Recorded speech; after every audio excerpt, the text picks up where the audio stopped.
Assalamualaikum warahmatullahi wabarakatuh.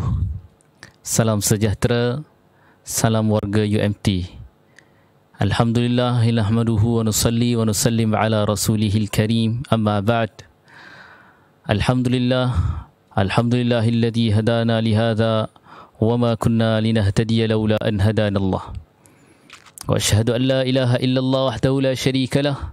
Wa asyhadu anna Muhammadan abduhu wa rasuluh sallallahu alaihi wa ala alihi wa sahbihi wa baraka wa sallama tasliman kathiran kathira. Amma ba'd. Alhamdulillah, bertemu kita lagi pada hari ini dalam program Iqra' Satu Helai Satu Hari. Jadi seperti mana kita sedia maklum, program ini berterusan setiap hari dan kita akan teruskan lagi dengan bacaan kita pada muka surat 30 dan 31. Masih lagi dengan surah Al-Baqarah juzuk 2, bermula dengan ayat 191 muka surat 30. Sebelum kita baca, masya-Allah, kita telusuri muka surat sebelum ini ataupun semalam kita baca berkenaan dengan Ramadan, ayat berkenaan dengan puasa Ramadan. Sedikit Allah SWT beritahu berkenaan dengan puasa, kefarduan puasa, kelebihan-kelebihan yang Allah SWT sediakan untuk orang berpuasa, juga keringanan ataupun rukhsah diberikan kepada orang-orang yang sakit ataupun uzur ataupun dalam perjalanan bagi yang berpuasa. Begitu juga dengan waktu berpuasa, bermulanya puasa sehinggalah akhirnya atau habisnya puasa, iaitu bermulanya terbit ataupun datangnya fajar dan sehinggalah kita berbuka pada terbenamnya matahari. Jadi semalam ataupun muka surat ataupun ayat yang dibacakan pada hari semalam berkenaan dengan puasa, maka insya-Allah hari ini kita akan bacakan ayat-ayat berkenaan dengan haji. Seperti mana kita sedia maklum, masya-Allah, hari ini ataupun sekarang kita berada di bulan Zulqa'dah. Selepas pada Ramadan, kita akan melalui Syawal. Jadi setelah mana Syawal, kita ada Zulqa'dah dan Zulhijjah. Dan seperti mana kita sedia maklum, kita akan menunaikan ataupun menyambut Hari Raya Korban ataupun Aidil Adha pada 10 Zulhijjah setiap tahun. Dan pada tarikh itu, kita semua orang Islam disunnahkan untuk mengadakan sembelihan korban sebagai tanda pengabdian ataupun ibadah kita pada Allah. Jadi begitu juga dalam susunan ayat Al-Quran, Allah Ta'ala susun setelah mana puasa Ramadan, kita akan membaca berkenaan dengan haji ataupun umrah. Begitu juga dengan ulama-ulama kemudian sebelum ini, setelah mana habisnya Ramadan, mereka akan mula buat persiapan untuk menunaikan haji. Jadi tidak berlaku ataupun perkara ini sangat kurang berlaku pada zaman kita ini kerana kurangnya kefahaman kita tentang kefarduan ini. Sepatutnya ataupun sebaiknya setelah mana habisnya Ramadan atau sambutnya beradanya kita di bulan Syawal, maka kita sebenarnya telah sepatutnya membuat persiapan untuk menyambut Aidil Adha ataupun untuk menunaikan haji. Ini yang berlaku pada orang terdahulu. Jadi insya-Allah pada hari ini kita akan bacakan ayat-ayat berkenaan dengan penunaian haji dan umrah. Sedikit saya ambil daripada ayat 196 yang mana di sini disimpulkan ataupun ditulis sikit sebanyak berkenaan dengan tafsir Ibn Kathir tentang ayat ini, iaitu perintah menyempurnakan haji dan umrah. Iaitu pada ayat ini Allah memerintahkan umat Islam agar menyempurnakan ibadah haji dan umrah. Jadi bila mana kita baca muka surat ini 30 dan 31 ini berkenaan dengan haji, kita ada sedikit maklumat ataupun sudut pandang berkenaan dengan apa sebenarnya ibadah haji dan umrah ini. Jadi ayat ini Allah SWT ingin ceritakan atau memerintahkan tentang kefarduan menyempurnakan ibadah haji dan umrah kepada umat Islam. Jadi secara makna tersuratnya ataupun zahirnya, konteks ayat ini menunjukkan tentang kewajipan untuk kita menyempurnakan haji dan umrah apabila kedua-duanya telah dimulai. Oleh kerana itu Allah Ta'ala berfirman, tetapi jika kamu dikepung oleh musuh, iaitu jika kamu tersekat untuk sampai ke Baitullah atau mendapat halangan untuk menyempurnakan haji itu, iaitu ada keringanan ataupun kelepasan disebabkan ada halangan tadi. Ibn Abbas radhiyallahu anhu berkata tentang maksud ayat ini, iaitu barang siapa yang setelahnya telah ihram, barang siapa yang telah akad ihram untuk menunaikan haji atau umrah, maka dia tidak boleh lagi tahallul sehinggalah dia menyempurnakan kedua-dua ibadat tersebut. Sempurnanya haji ialah pada hari nahar, iaitu menyembelihnya haiwan, haiwan ternakan ataupun hadiyu yang telah disebutkan, seperti unta, lembu, kambing, binatang-binatang terpilih sahaja. Jadi setelah mana pada hari nahar, sesudah selesai melontar jamrah Aqabah, tawaf di Baitullah, sa'i di antara Safa dan Marwah, setelah itu barulah dia boleh tahallul. Tahallul ini bahasa dia, kita keluar daripada keadaan ihram kita. Once kita telah niat di miqat untuk menunaikan haji atau umrah, kita telah berada pada satu keadaan ataupun posisi ihram, yang mana kita ada terikat dengan pantang larang yang tertentu. Jadi cara untuk kita keluar daripada ihram itu adalah dengan tahallul. Jadi itu istilah kepada tahallul tadilah secara ringkas. So di dalam riwayat lain, Ibn Abbas berkatakan haji ialah wukuf di Arafah. Al-Hajju Arafah. Dalam satu riwayat daripada Ibn Abbas mengatakan bahawa Al-Hajju Arafah, iaitu haji itu ialah wukuf di Arafah dan umrah ialah tawaf. Maksudnya kepada peserta ataupun jemaah-jemaah haji, tidak sah hajinya jika sekiranya mereka ini atau jemaah ini tidak wukuf di hari Arafah, di Arafah pada hari Arafah. Tidak wukuf di Arafah pada hari Arafah, iaitu pada 9 Zulhijjah, juga dikenali dengan nama hari Arafah. Alhamdulillah kita di Terengganu, Masya Allah, kita diberi cuti kelepasan am pada hari tersebut sebagai tanda penghormatan kepada hari tersebut dan sebagai peluang untuk kita umat Islam berpuasa pada hari 9 Zulhijjah, iaitu hari Arafah. Seterusnya, terdapat banyak hadis melalui jalur riwayat yang berbeza daripada Anas radhiyallahu anhu dan sahabat-sahabat yang lain menerangkan bahawa Rasulullah SAW dalam ihramnya menggabungkan di antara haji dan umrah. Maka di sanalah adanya haji tamattu', haji kiran, haji ifrad. Pembahagian kepada 3 bentuk ataupun 3 jenis haji. Diterangkan pula dalam hadis sahih daripada riwayat Imam Muslim bahawa Nabi sallallahu alaihi wasallam bersabda, barang siapa yang membawa hadi, iaitu haiwan sembelihan, haiwan untuk disembelih bagi mereka yang menunaikan haji tamattu' atau kiran, hendaklah dia ihlal ataupun bertahallul, hendaklah dia berniat ihram untuk haji dan umrah. Jadi ayat ini diturunkan pada tahun ke-6 Hijrah. Jadi kefarduan kepada haji dan umrah ini pada tahun 6 Hijrah lagi, iaitu pada tahun berlakunya perjanjian Hudaibiyah. Ketika itu orang-orang musyrik menghalangi Rasulullah SAW untuk sampai ke Baitullah. Sehubungan dengan peristiwa ini, Allah Ta'ala menurunkan surah Al-Fatah secara lengkap. Surah Fatah secara lengkap. Jadi Allah berikan kemudahan, iaitu keringanan, iaitu mereka diperbolehkan untuk menyembelih haiwan hadiyu yang mereka bawa di Hudaibiyah. Jumlah haiwan hadiyu yang mereka bawa pada ketika itu ialah berjumlah 70 ekor unta. Mereka juga dibolehkan untuk mencukur rambut dan tahallul dengan ihram, daripada ihram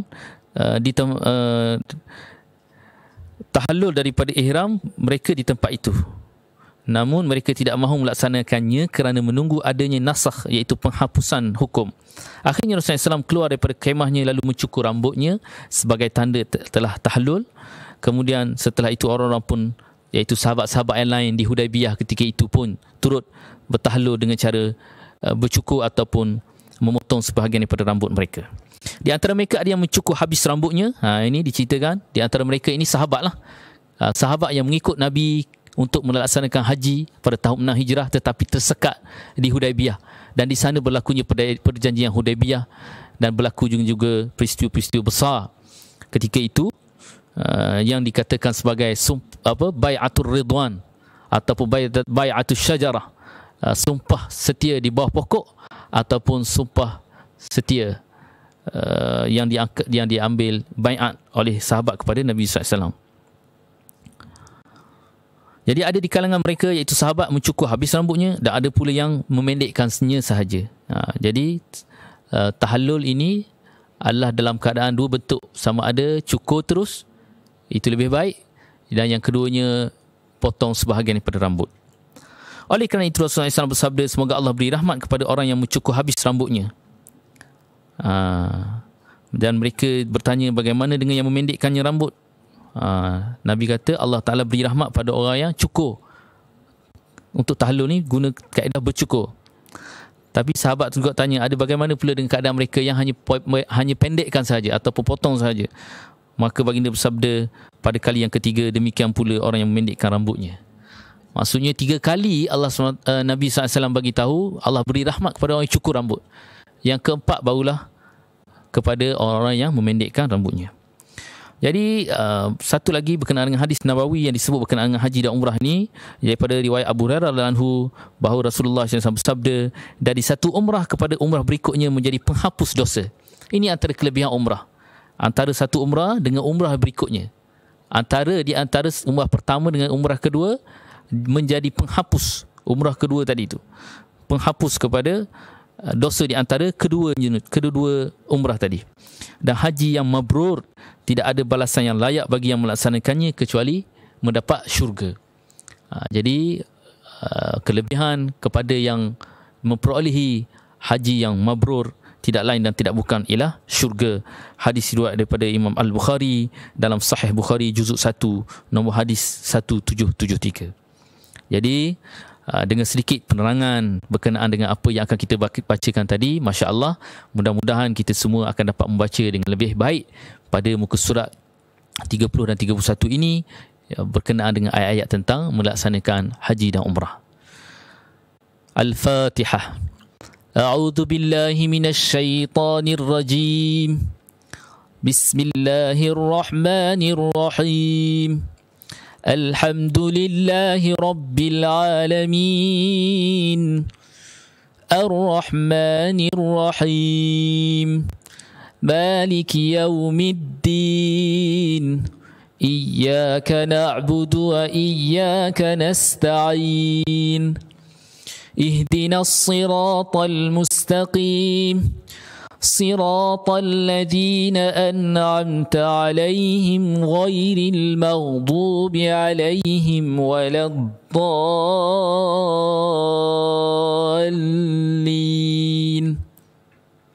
آمين.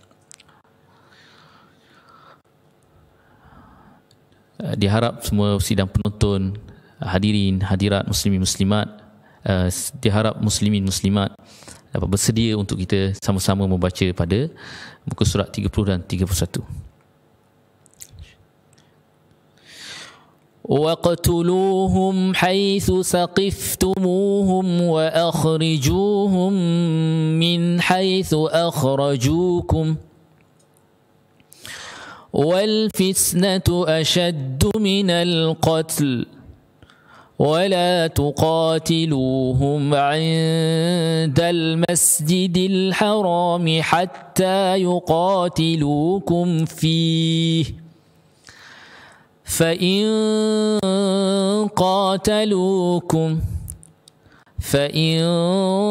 قاتلوكم فاقتلوهم كذلك جزاء الكافرين فإن انتهوا فإن الله غفور رحيم وقاتلوهم حتى لا تكون فتنة ويكون الدين لله فإن انتهوا فلا عدوان إلا على الظالمين. Jadi permulaan ayat tentang daripada muka surat ini berkenaan dengan bunuh-membunuh. Antaranya iaitu terjemahan ayat 191, dan bunuhlah mereka di mana kamu temui mereka, dan usirlah mereka daripada mana mereka telah mengusirmu.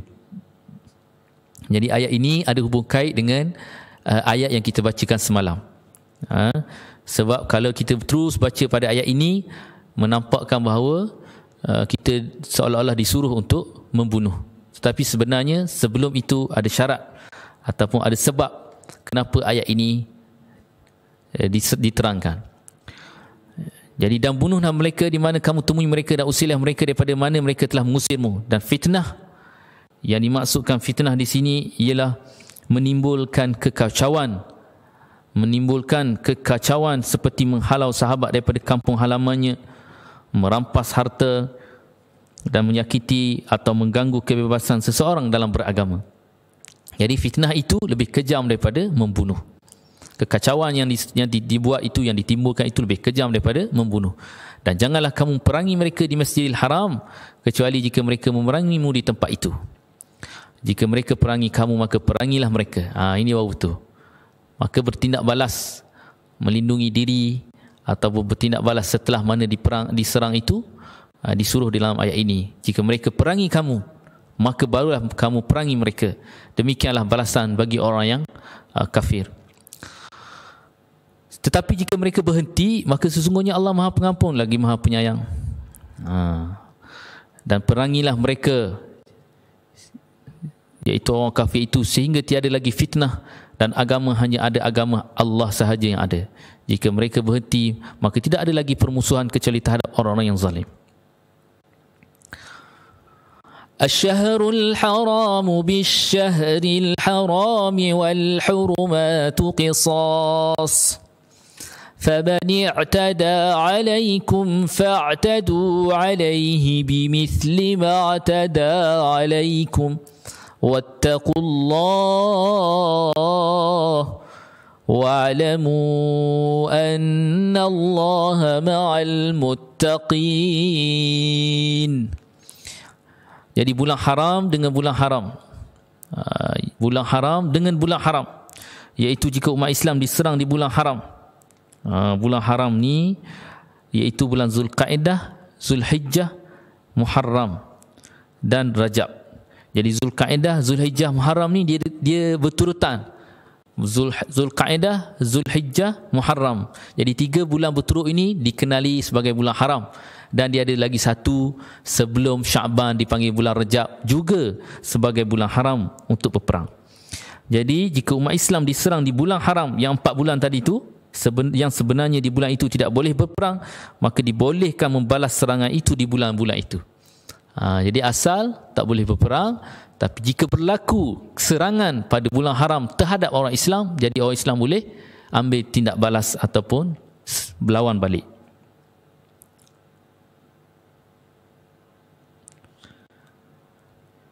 Yang terhadap sesuatu yang dihormati, iaitu bulan-bulan haram tadi, iaitu bulan Zulkaedah, Zulhijjah, Muharram dan Rajab. Dan juga sesuatu yang dihormati itu ditafsirkan juga sebagai tanah haram, Mekah, dan dalam keadaan berihram. Jadi berlaku hukum qisas. Jadi bulan haram dengan bulan haram, dan terhadap sesuatu yang dihormati itu berlaku hukum qisas. Oleh sebab itu, barang siapa yang menyerangmu, maka seranglah dia setimpal dengan serangannya terhadap kamu, dan bertakwalah kepada Allah. Ketahuilah bahawa Allah berserta dengan orang yang bertakwa. وَأَنْفِقُوا فِي سَبِيلِ اللَّهِ وَلَا تُلْقُوا بِأَيْدِيكُمْ إِلَى التَّهْلُكَةِ وَأَحْسِنُوا إِنَّ اللَّهَ يُحِبُّ الْمُحْسِنِينَ.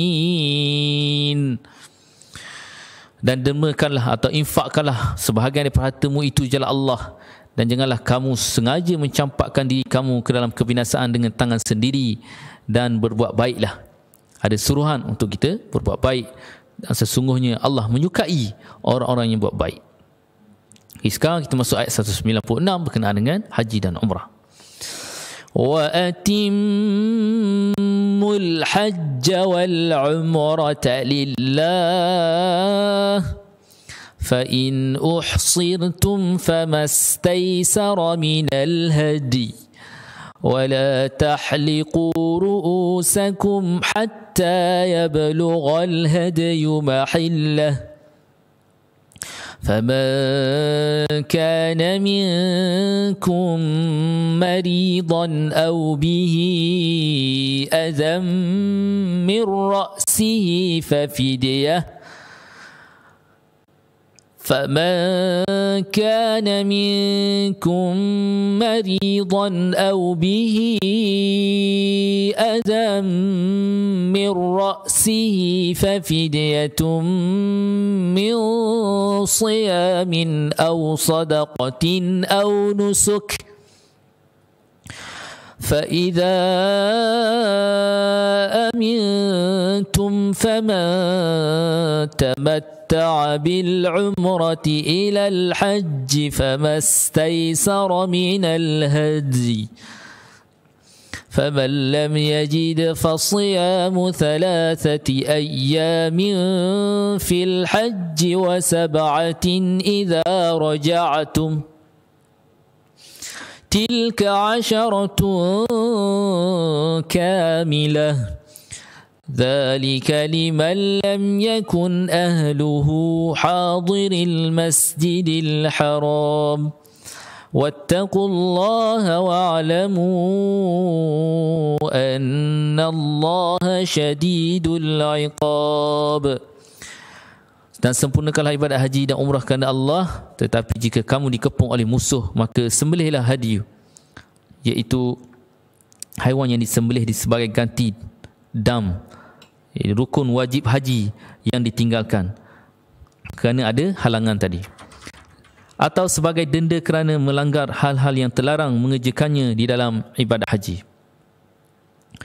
Jadi sembelihlah binatang yang disebutkan tadi yang mudah didapati, dan jangan kamu mencukur kepalamu, iaitu tahallul, sebelum hadiyu sampai di tempat penyembelihannya. Jika ada dalam kalangan kamu yang sakit atau mempunyai gangguan pada kepalanya lalu dia bercukur, maka dia wajib membayar fidyah, iaitu dengan cara berpuasa, bersedekah atau melakukan korban, iaitu dam.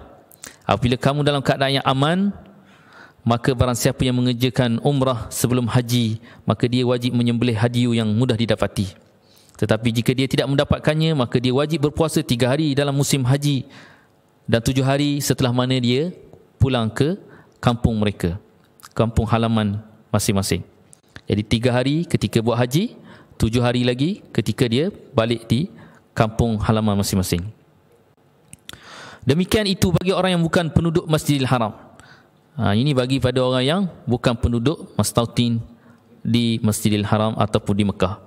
Dan bertakwalah kepada Allah dan ketahuilah bahawa hukuman Allah sangat berat. Al-Hajju ashhurun ma'lumat فمن فرض فيهن الحج فلا رفث ولا فسوق ولا جدال في الحج وما تفعلوا من خير يعلمه الله وتزودوا فإن خير الزاد التقوى واتقون يا أولي الألباب. Jadi musim haji itu pada bulan-bulan yang telah diketahui, iaitu Syawal, Zulkaidah dan Zulhijjah. Maksudnya orang akan mula pergi untuk menunaikan haji walaupun belum bulan Zulhijjah, dah bermula dengan bulan Syawal. Jadi Syawal dah berlaku perjalanan untuk menunaikan haji. Jadi barang siapa yang melakukan ibadah haji dalam bulan-bulan itu, maka janganlah dia berkata dengan perkataan yang buruk, iaitu rafasa ni perkataan yang buruk, artinya mengeluarkan perkataan yang menimbulkan berahi atau nafsu, perbuatan yang tidak senonoh ataupun hubungan seksual ataupun kelamin. Ini disebut sebagai rafasa. Dan juga melakukan maksiat dan bertengkar jidal ketika melakukan ibadah haji, dan perkara-perkara ini dilaranglah. Jadi segala yang baik yang kamu lakukan Allah mengetahuinya, maka bawalah bekalan, kerana sesungguhnya sebaik-baik bekal adalah takwa. Dan bertakwalah kepadaku wahai orang-orang yang mempunyai akal yang sihat. ليس عليكم جناح أن تبتغوا فضلا من ربكم فإذا أفضتم من عرفات فاذكروا الله عند المشعر الحرام واذكروه كما هداكم وإن كنتم من قبله لمن الضالين.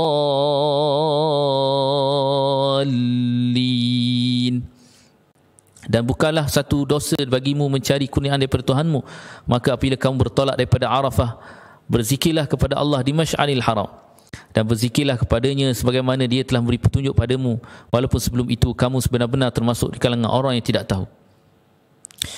ثم أفيضوا من حيث أفاض الناس واستغفروا الله إن الله غفور رحيم.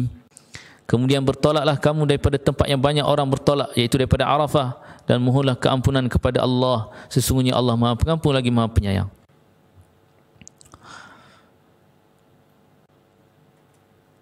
فَإِذَا قَضَيْتُم مَّنَاسِكَكُمْ فَاذْكُرُوا اللَّهَ كَذِكْرِكُمْ آبَاءَكُمْ أَوْ أَشَدَّ ذِكْرًا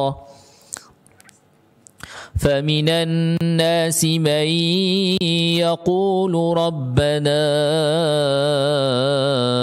آتِنَا فِي الدُّنْيَا وَمَا لَهُ فِي الْآخِرَةِ مِنْ خَلَاقٍ.